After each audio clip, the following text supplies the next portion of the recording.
बिस्मिल्लाहिर्रहमानिर्रहीम। अस्सलाम वालेकुम dear students. Ali smart guide में आप सबको खुशामदीद कहा जाता है।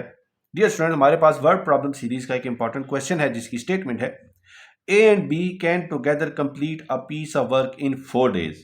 If A alone can complete same work in 12 days, in how many days can B alone complete the work. Question की स्टेटमेंट में बताया गया है कि अगर ए और बी किसी काम को मिलकर करें तो उनको उस काम को मुकम्मल करने में 4 दिन लगते हैं। अगर ए अकेले उस काम को मुकम्मल करने की कोशिश करे तो उसको 12 दिन लगेंगे। क्वेश्चन की स्टेटमेंट में पूछा गया है कि बताइए बी अगर इस काम को अकेले मुकम्मल करना चाहे तो उसको कितने दिन लगेंगे। अब हम इस क्वेश्चन को सॉल्व करते हैं। डियर स्टूडेंट्स, अगर हम ये देखना चाहें कि ए और बी मिलकर इस काम को कितने दिनों में मुकम्मल करेंगे तो उसके लिए फार्मूला इस्तेमाल होगा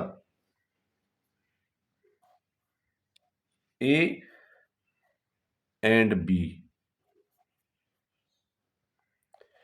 इस काम को अगर मिल के मुकम्मल करना चाहें तो इसके लिए जो फार्मूला इस्तेमाल होगा वो होगा ए जितने दिनों में काम को मुकम्मल करता है इज मल्टीप्लाइड बाय बी जितने दिनों में इस काम को मुकम्मल करता है इज डिवाइडेड बाय ए जितने दिनों में इस काम को मुकम्मल करता है प्लस बी जितने दिनों में इस काम को मुकम्मल करता है।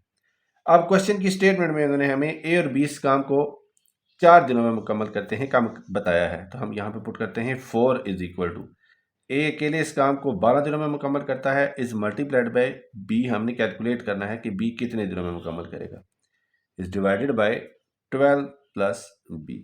तो हम इसको लिख सकते हैं 4 into 12 plus B is equal to 12b।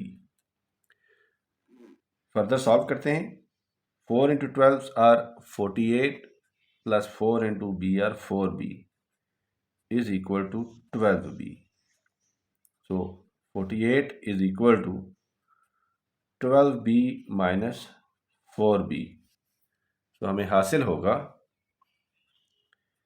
8b is equal to 48 and b is equal to 48 is divided by 8 और ये बनेगा 6 days। डियर स्टूडेंट्स, बी को अकेले इस काम को मुकम्मल करने में 6 दिन लगेंगे।